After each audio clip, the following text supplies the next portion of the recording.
Let me tell you about the day I watched a girl who never raised her voice teach 400 people what fear actually means. I wasn't supposed to be there. That's the first thing you have to understand. I was a third-tier sorting clerk on Threshold Station, the kind of job they give you when you're too small to lift cargo and too slow to fly a hauler.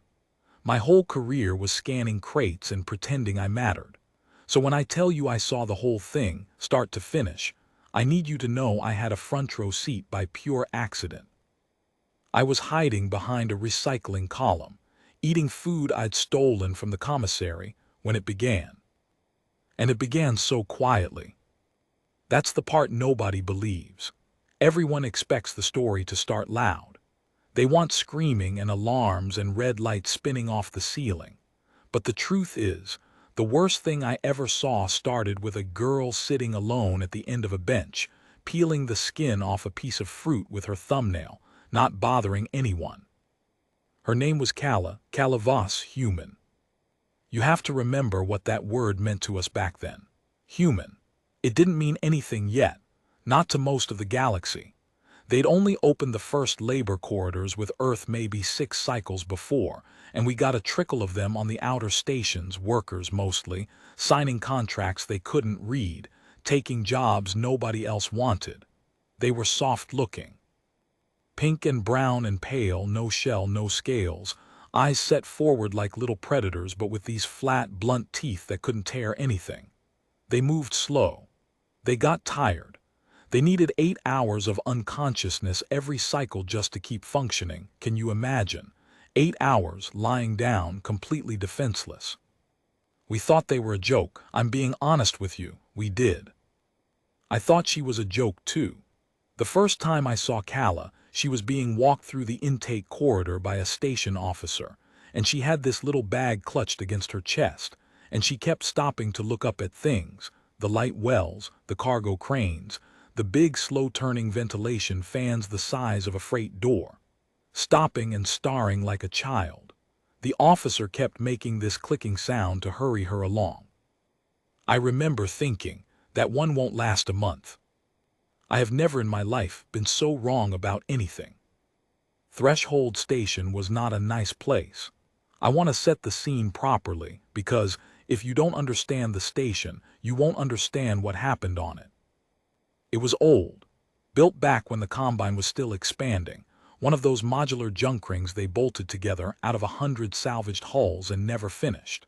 The gravity ran at maybe 3/4 standard and it flickered. You'd be walking and suddenly feel a little lighter, like the floor had taken a breath, and then it would settle again. The air smelled like coolant and old protein paste and the particular sourness of too many species sharing not enough ventilation. The lights buzzed. There was always a buzz, somewhere, just under everything, like the station itself was grinding its teeth. We were a labor hub. That's the polite term. What we actually were was a holding pen for cheap workers waiting to be shipped out to wherever the Combine needed bodies. The deep mines on Hesh, the orbital scaffolds around the gas refineries, the agricultural moons where the work would shave decades off your life. You came to Threshold, you signed, you waited in the bunk halls, and then a hauler took you somewhere worse. There were a lot of species crammed into that station. Lipends like me, small, six-limbed, descended from burrow dwellers, which is the polite way of saying we evolved to run and hide. There were the Treskel, tall and thin and always cold.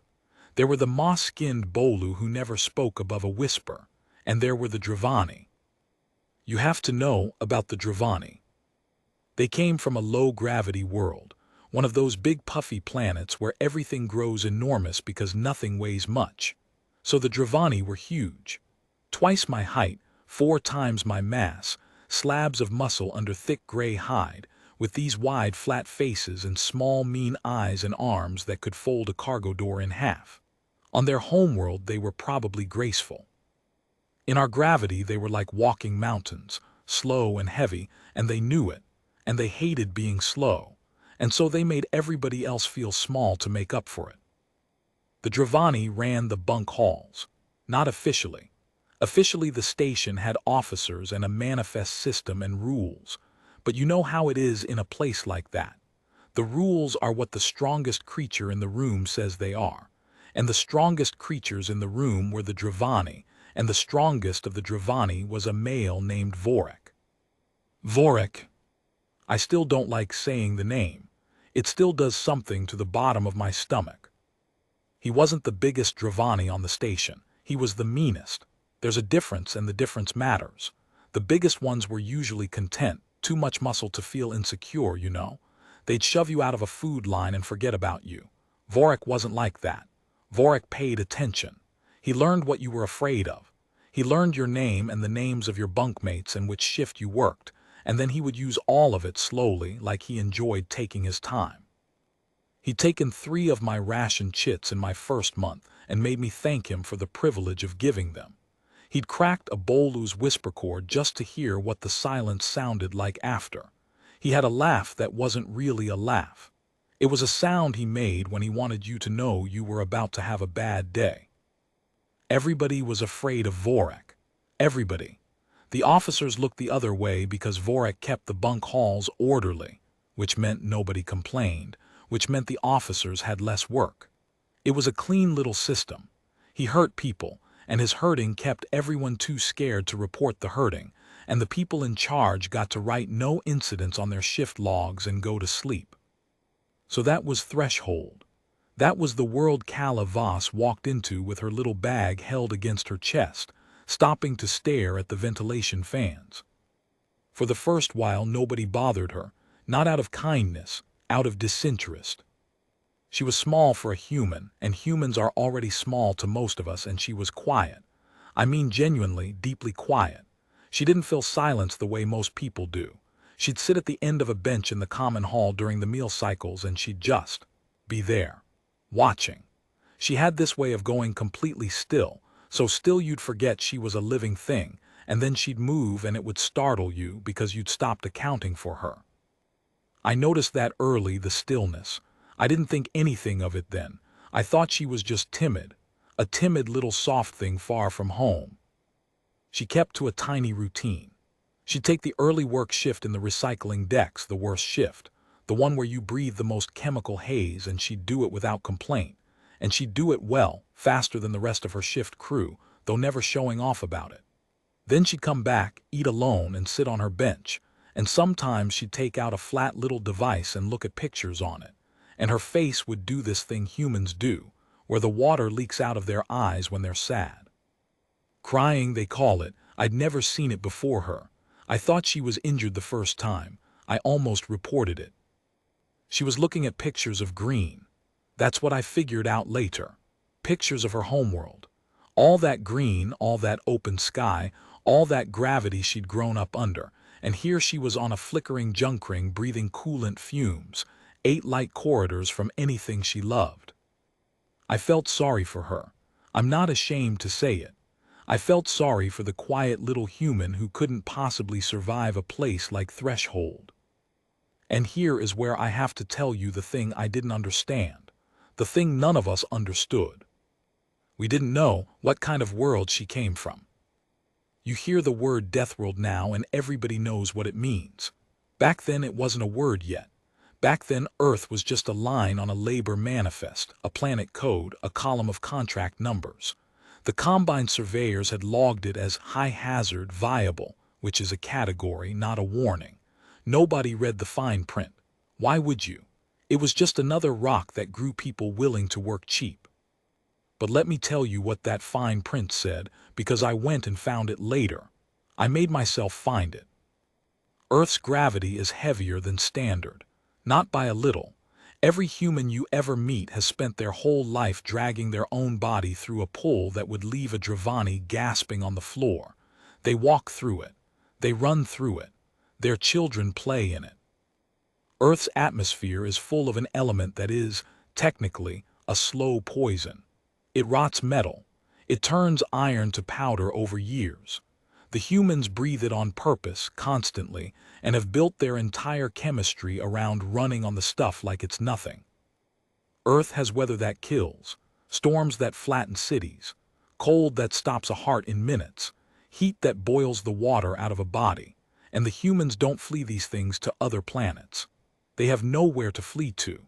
They just live there in the path of all of it, generation after generation, and the ones who survive have children, and those children survive, and on for longer than my species has had a written language. And the predators, oh, the predators. This is the part that I think about most. On most worlds that produce intelligent life, the intelligent species wins early. It gets smart, it makes tools, it climbs to the top of the food chain, and after that nothing hunts it anymore, and it gets comfortable. It gets soft. That's the normal way. That's how my people did it. That's how the Dravani did it. We got smart and then we got safe. The humans got smart and stayed hunted. For most of their history, things ate them. Big things with teeth and claws, faster and stronger than any human. And the humans were soft and slow and had those flat, useless teeth. So how did they survive? I'll tell you how.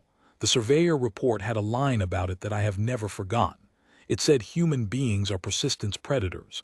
It said a human cannot outrun prey in a sprint, but a human can run after that prey at a slow, steady pace for hours.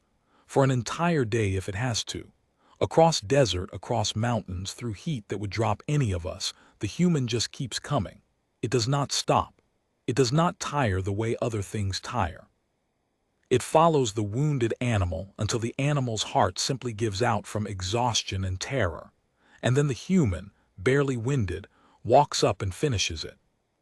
They evolve to be the thing that never stops. The thing on the horizon that's still there when you look back, and still there an hour later and still there at nightfall. They are the patient, walking death of their entire world.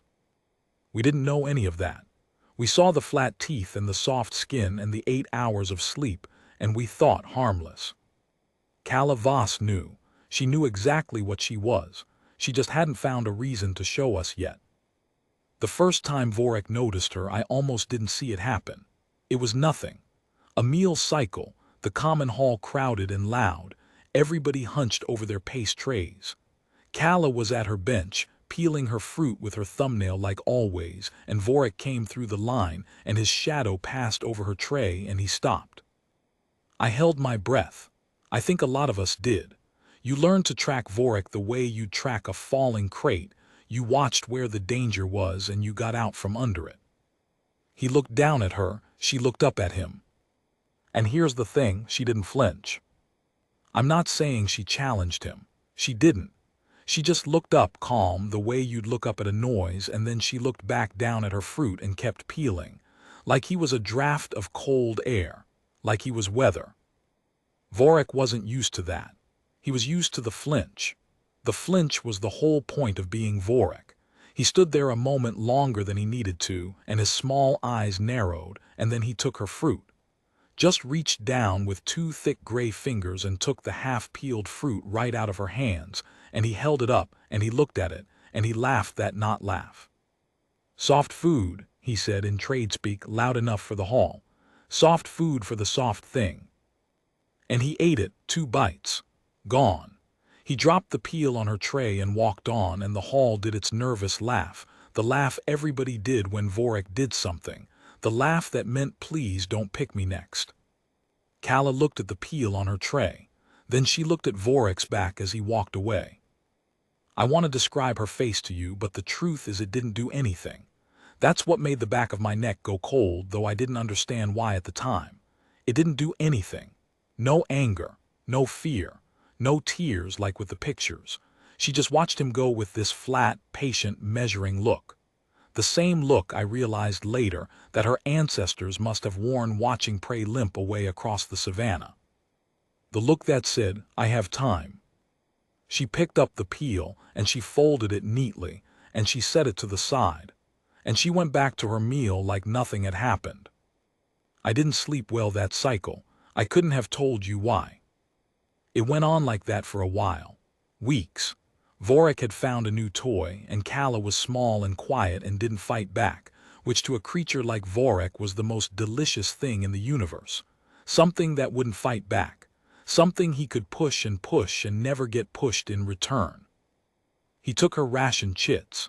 He took the better bunk she'd been assigned and gave her a broken one near the coolant lines, the cold ones that hissed all cycle. He'd accidentally knock her tray when he passed, sending her food across the floor, and then make her thank him for the lesson in being more careful. The standard Vorik routine. The slow grind. And Calla took it. That's what made the rest of us look away, I think. Shame.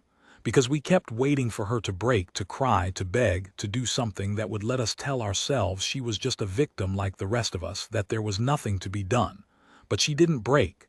She just absorbed it, took the broken bunk, ate off the floor when she had to, said thank you in her flat human trade speak with no expression at all. And she watched him. Listen, I was a sorting clerk, I told you. Small job, small life.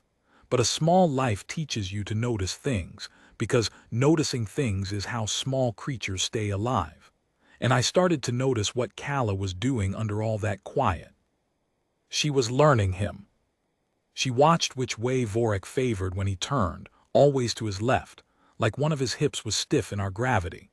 She watched how he came down the meal line, which crates he leaned on, which support strut he liked to put his back against when he held court in the bunk hall.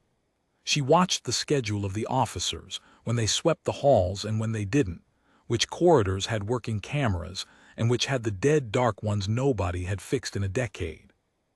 She watched the gravity flicker, and I swear to you she could feel it coming before it happened, that little breath in the floor, because I saw her shift her weight a half-second before each flicker, every time, like she was reading a current the rest of us couldn't feel.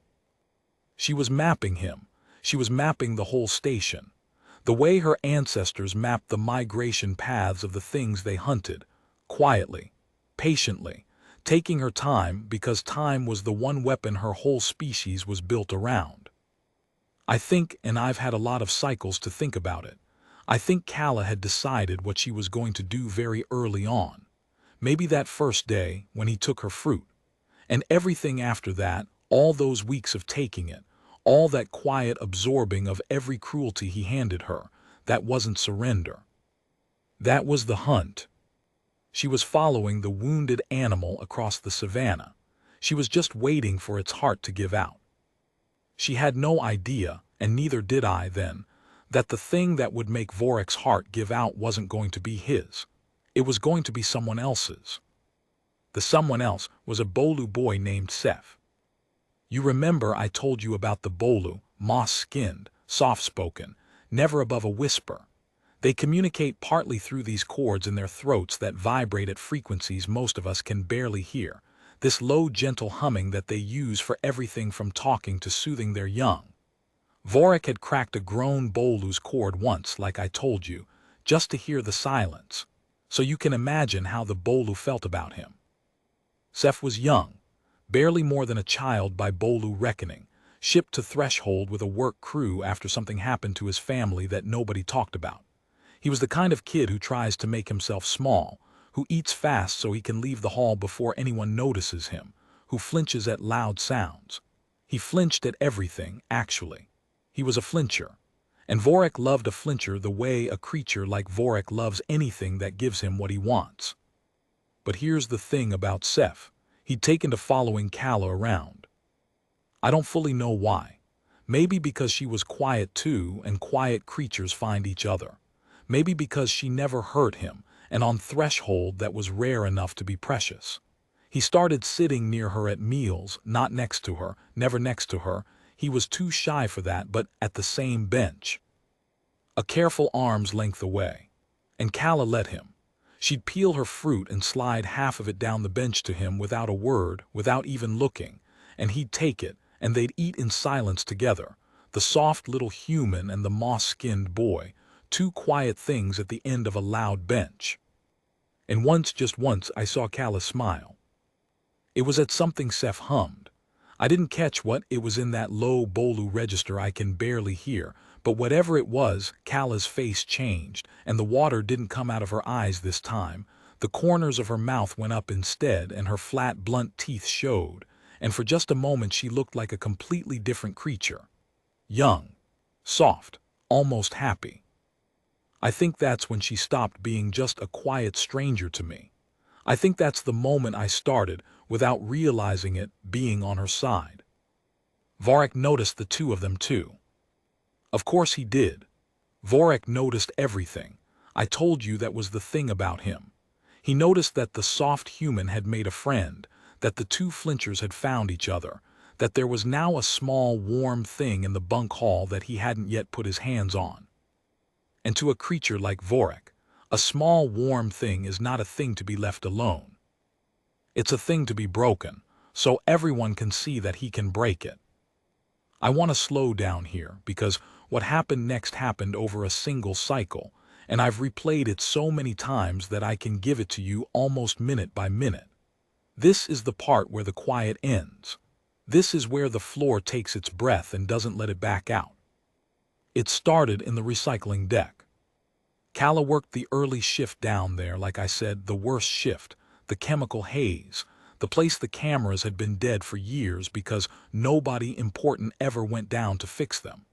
It was the one place on Threshold with no eyes, and Vorik knew that.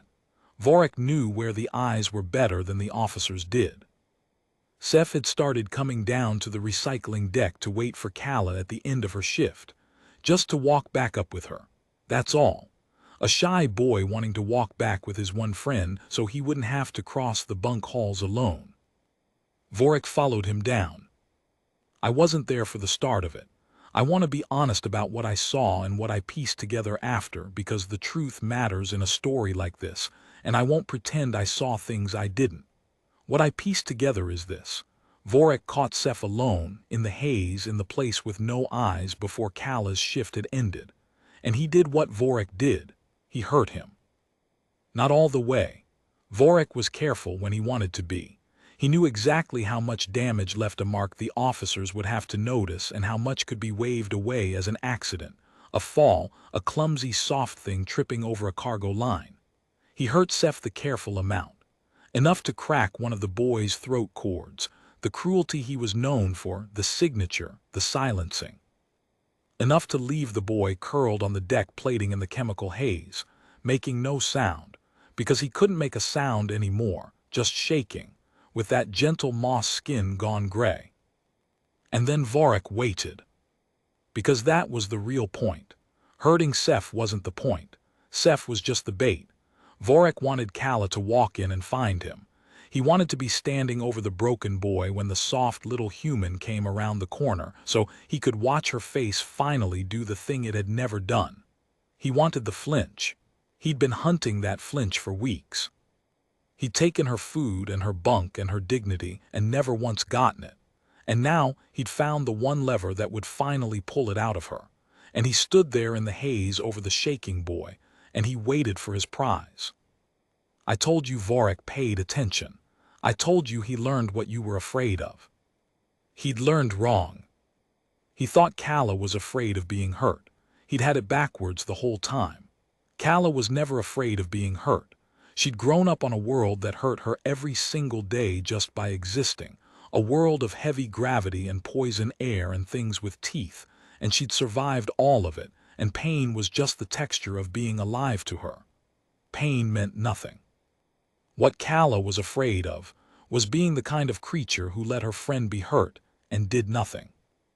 And Vorik had just made very, very sure that wouldn't happen. I was up on the gantry above the recycling deck when Calla's shift ended. I shouldn't have been. I'd gone down to skim some salvage off the sorting line, a little side scheme I had going, and I was tucked up behind that recycling column I mentioned, the one I was eating my stolen food behind. I had a clear view straight down into the deck through the haze. I saw her come in. She came in the way she always did. Calm, quiet, tired from her shift, rolling one shoulder, and then she stopped. She'd seen Seth. I will remember the next part for the rest of my life, and I expect I'll be telling it on the cycle I die.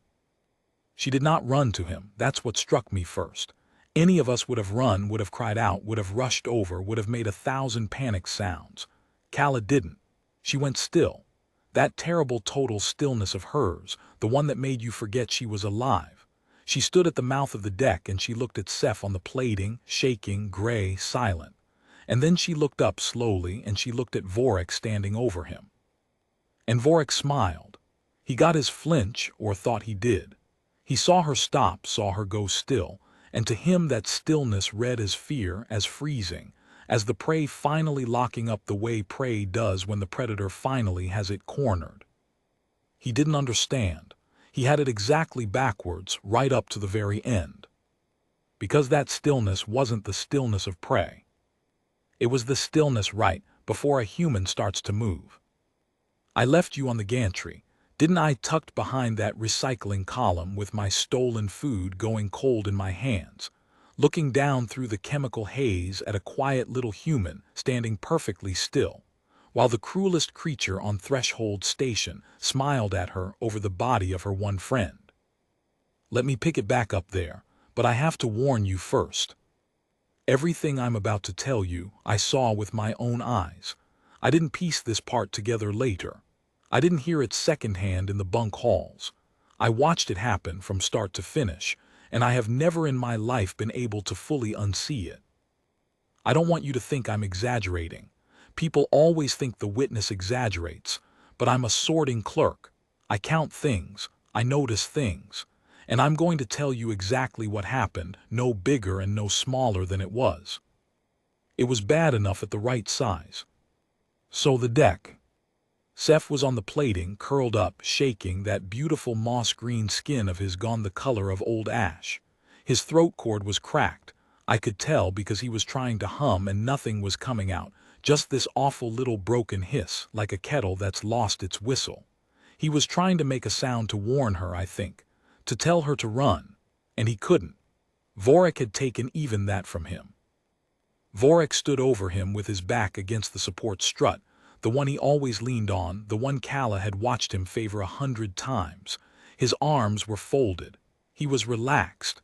He had all the time in the world in his mind because he'd already won. The prey was cornered. The flinch was coming. He just had to stand there and enjoy it. And Calla. Calla was at the mouth of the deck, maybe 15 paces away, and she had gone completely, totally still. I want to try to describe that stillness one more time because it's the hinge the whole story turns on. It wasn't a frozen stillness.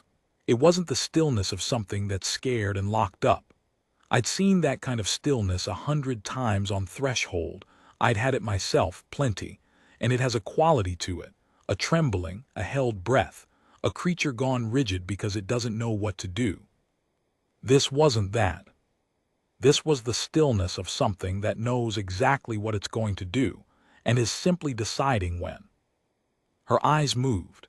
That was the only part of her that moved. They went from Seth to Vorik, to the support strut he was leaning on, to the deck plating between them, to the dead camera in the corner, to the loose cargo line coiled near the sorting bin, and back to Vorik. Quick, flat, counting. I knew that look because it was the same look I imagine I get when I'm sorting crates, measuring, weighing, fitting things into an order. She was reading the whole deck the way I'd read a manifest. And then I felt it. The floor took a breath. You remember I told you the gravity on Threshold flickered. 3/4 standard, and it would dip, this little lightning, like the floor inhaling. And I told you Calla could feel it coming, that she'd shift her weight a half-second before each dip, every time, reading a current the rest of us couldn't sense. Well, I felt the dip start, that familiar little float in my stomach. And Calla moved on the half-second before it. I need you to understand the gravity thing, because if you don't, the rest of this won't make sense, and people who weren't there always get it wrong. Vorik was a low-gravity creature. His whole enormous body, all that slab muscle, all that mass was built for a world where things barely weighed anything. In Threshold's 3/4 gravity, he was already heavier than he was used to, already a little slow, already fighting his own bulk. That was why he favored his left. That was why he leaned on things. His body was a mountain, and mountains are not built to move quickly. Calla was a heavy gravity creature. She'd spent her entire life dragging her body through a pull stronger than standard, stronger than anything on Threshold. So to her, 3/4 gravity was nothing. Less than nothing. To her, it was like being underwater and suddenly lifted out. Every motion she'd ever learned to make against a crushing weight, now made against almost no weight at all. And when the gravity dipped, when the floor took that breath and the pull dropped even lower for a second or two. For Vorek, that meant his footing went uncertain. His mountain of a body, already fighting to stay planted, suddenly had even less holding it down. For Calla, it meant she became something close to weightless.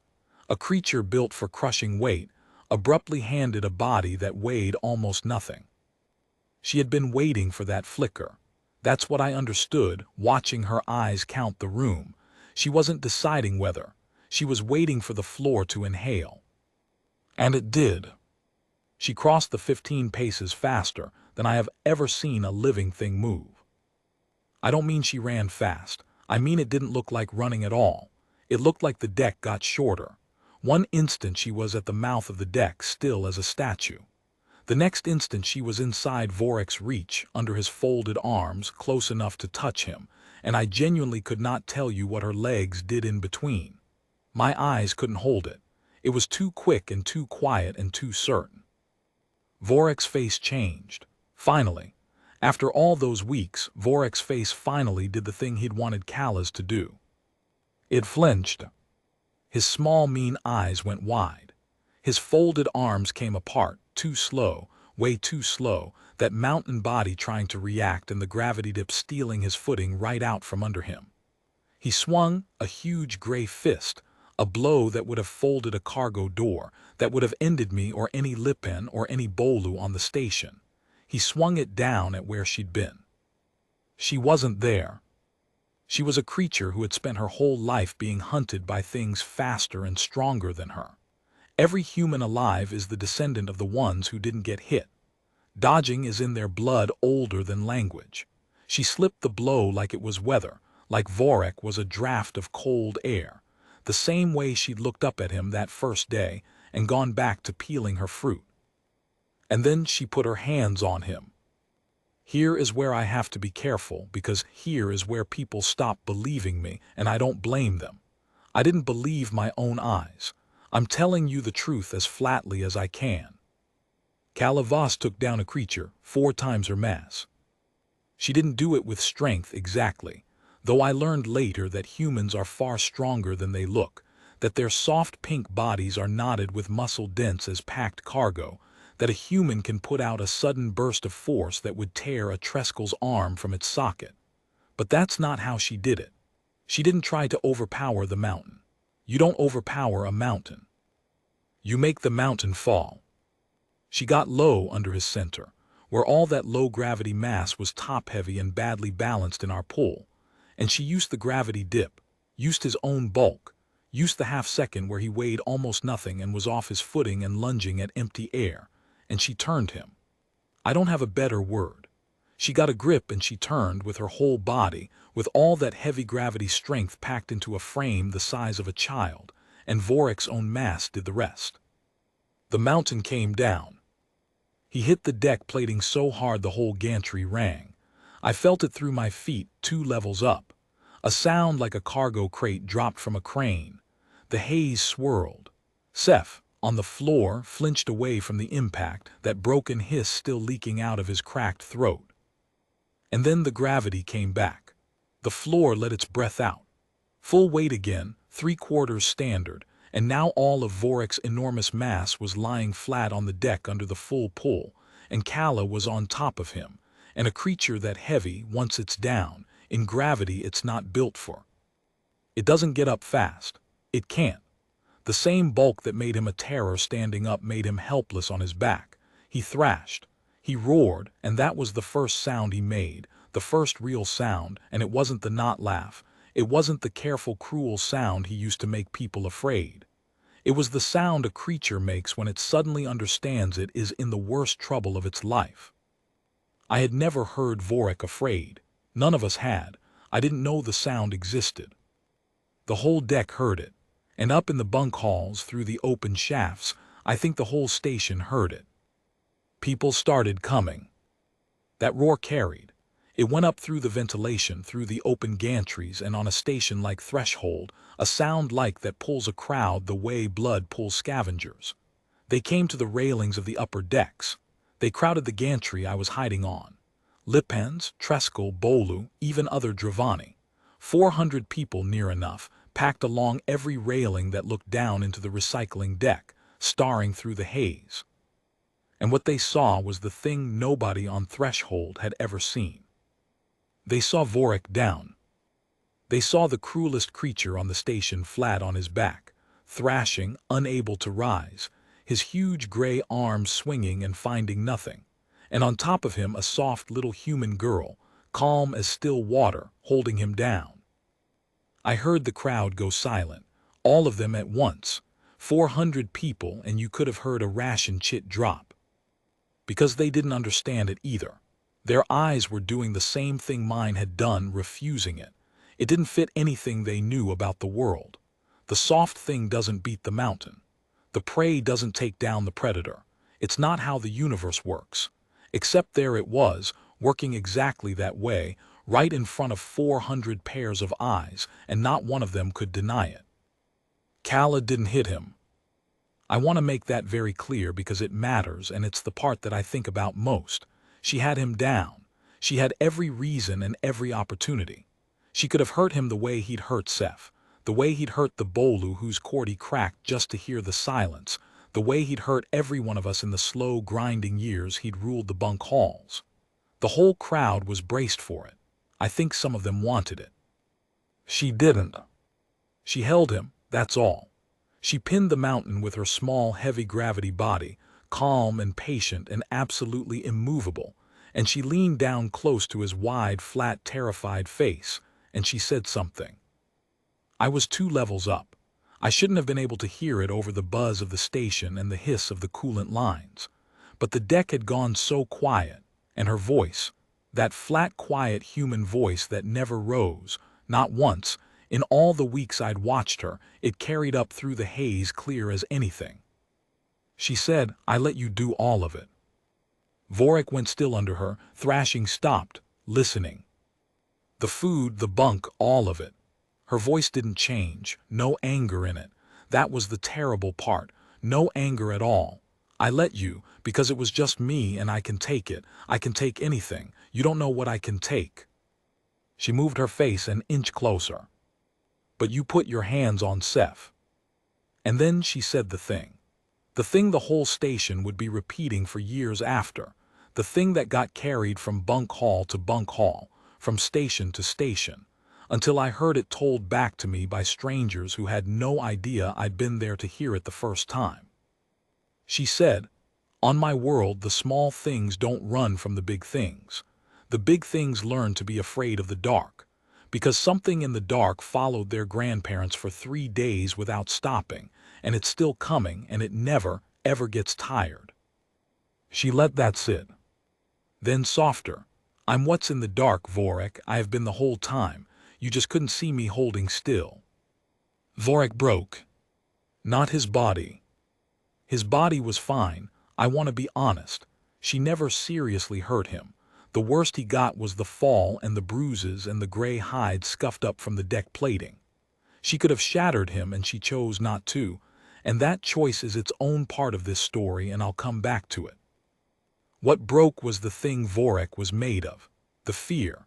The fear he ran on, the fear he made in other people and fed on and used to rule a whole station. It turned around on him all at once. I watched it happen. I watched 400 people watch it happen. The cruelest creature on Threshold, the mountain, the terror of the bunk halls, lying flat on his back in the chemical haze with a girl the size of a child holding him down, and his small, mean eyes filled up with the exact thing he'd spent his whole life putting into everyone else. He begged. I never thought I'd hear it. I dreamed about it, honestly, a lot of us had, the quiet, ugly dream of seeing Vorik afraid, but I never thought it would happen. And now that it was happening, I didn't feel the way I thought I'd feel. I thought I'd feel glad, triumphant. Instead, I felt something colder and older, watching that creature beg, watching the whole shape of power on Threshold turn over like Vorik had turned over on the deck. He begged in trade speak loud so the crowd could hear, which tells you how scared he was, Vorik, who'd spent years making sure the crowd only ever heard him be strong. Stop, stop, I'll leave it, I'll leave you, I'll leave the boy, I swear it just. I know you will, Calla said. And she let him go. That's the part I really want you to sit with. Because it's the part that nobody expects, and it's the part that, the more cycles I put behind me, the more I understand was the whole point. She let him go. She lifted her weight off him and she stood up easily, unhurried, that heavy gravity body making the motion look like nothing, and she stepped back, and she gave the mountain room to get up. And she just stood there calm, watching him, while Vorik scrambled and heaved and finally got his bulk up off the deck, breathing hard, hide scuffed gray-white, his small eyes darting at the 400 faces lining every railing above him. All of them watching, all of them having seen. That was the real damage, not the fall, the seeing. Vorik's whole power was the fear, and the fear only worked because everyone believed he couldn't be beaten, and now 400 people had watched a quiet little soft thing put him on his back and make him beg, and there is no coming back from that. A creature who rules by fear has exactly one thing he can't survive, and it's being seen losing. Calla hadn't had to break a single bone. She'd done something far worse to him. She'd let everyone watch. And she'd done it on purpose. I'm certain of it. That's why she waited for the crowd. That's why she didn't do it down here in the haze the first day in the dark, where the cameras were dead and nobody would see. She'd had weeks. She waited until the roar would pull a crowd, until there'd be 400 witnesses, because she understood the thing about Vorik that Vorik understood about everyone else, that the worst wound isn't to the body. It's to the story people tell about you. She unmade his story, in front of everyone, and then she let him walk away inside the ruin of it. He didn't say anything else. He couldn't. He just went, pushed through the crowd at the deck entrance, and they parted for him, but not the way they used to part for him. They parted the way you move away from something broken and embarrassing, and he was gone. I came down off the gantry. I don't really remember deciding to. I just found myself on the deck plating in the haze, the first one down there because Seth was still on the floor. Calla was already kneeling next to him. That total stillness was gone now. The hunter was gone. What was left was just a tired young thing, soft and pink and far from home, very gently lifting her friend's head off the cold plating and saying something low to him. And Seth was crying. Bolu cry differently than humans. It comes out as a sort of trembling in the moss skin, a shiver of color, and his cracked throat cord was still leaking that broken hiss. But he reached up and put one gray-green hand against Calla's face, and she let him. I knelt down on the other side of him. I didn't know what to do. I'm a sorting clerk. I count crates.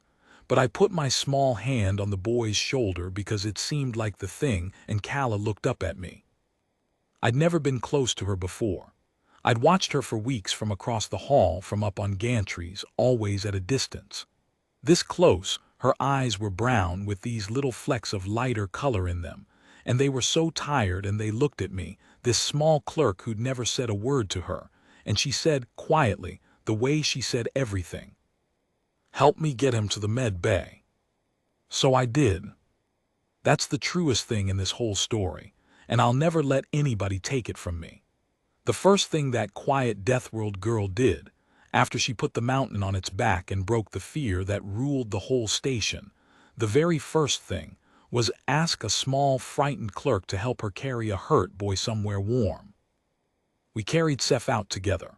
The crowd parted for us now, and it was a different parting again, not fear and not embarrassment, but something I didn't have a word for then. They watched the soft human and the little Lippen carry the broken Bolu boy up out of the haze, and 400 people were dead silent, and nobody flinched. And for the first time in years, the bunk halls of Threshold Station were quiet in a way that didn't feel like holding your breath. The officers came, eventually. They always come after. They came with their scanners and their incident forms and their carefully blank faces, and they looked at the deck, and they looked at Vorik's account, and they looked at the 400 witnesses, and you could see them calculating. The same calculation they'd always made. What's the least work this requires of me? For years that calculation had always come out the same way. Look away, write no incidents, let the mountain keep the halls orderly. But the math had changed, and the officers could feel it before they could name it. Something had shifted on threshold. The fear that had kept everyone quiet, the fear they'd quietly relied on to do their jobs for them, it wasn't pointed where it used to be anymore. You can't run a clean little system on a fear that's broken. One of them, a Treskel officer, tall and cold, came over to where I was sitting outside the med bay, waiting on word about Seth. She had her form out. She looked at me and she said, "You were a witness." I'd spent my whole life on threshold getting smaller, looking away, not being a witness to anything. Because being a witness was how small creatures got noticed, and noticed was how small creatures got hurt. I looked up at her and I said, "Yes, I saw all of it." And I told her everything. The food, the bunk, the dead cameras, the years of it, Seth on the deck, the fall. The thing Calla said, all of it, no bigger and no smaller than it was. I wasn't the only one. That's the thing. While I sat there talking, others were coming forward too, a Bolu, 2 more Lipens, even a young Dravani who'd hated what Vorik was and had been too afraid to say so. The witnesses came out of the walls of that station like they'd been waiting their whole lives for the one thing that would make it safe to speak. The one thing being, someone finally going first. I went to find Calla after when the officers had gone and the med bay said Seth would mend, the throat cord would heal slow, but it would heal and he'd hum again someday. I found her back in the common hall at her bench. The end of the bench. Alone again like always. Peeling a piece of fruit with her thumbnail. Like nothing had happened. Like she hadn't just turned the whole station over on its back the way she'd turned over Vorik. I sat down. Not next to her, an arm's length away, the way Seth used to. And she slid half the fruit down the bench to me without looking, the way she did for him, and I took it because it seemed like the thing. We ate in silence for a while. Then I asked her the question I'd been carrying since the gantry, the one I think the whole station was carrying. Why did you let him go? She didn't answer right away. She finished peeling. She looked at the fruit in her hands, and then she looked across the hall, at nothing, at the green she carried in her head from her faraway heavy world. And she said something I still don't fully understand, and have spent every cycle since trying to. She said, "Where I'm from, the thing that hunts you isn't cruel. It's not angry, it doesn't enjoy it." She turned the fruit over. "It just doesn't stop. That's the whole horror of it. There's no mercy in it because there's no malice in it either. It's just coming." She looked at me, those tired brown eyes. I didn't need to hurt him. I needed him to understand that I could any time and that I never would unless he made me. That's worse. For something like him, that's so much worse. She took a bite of fruit. "And besides," she said, quieter almost to herself, "I didn't come all this way to become him.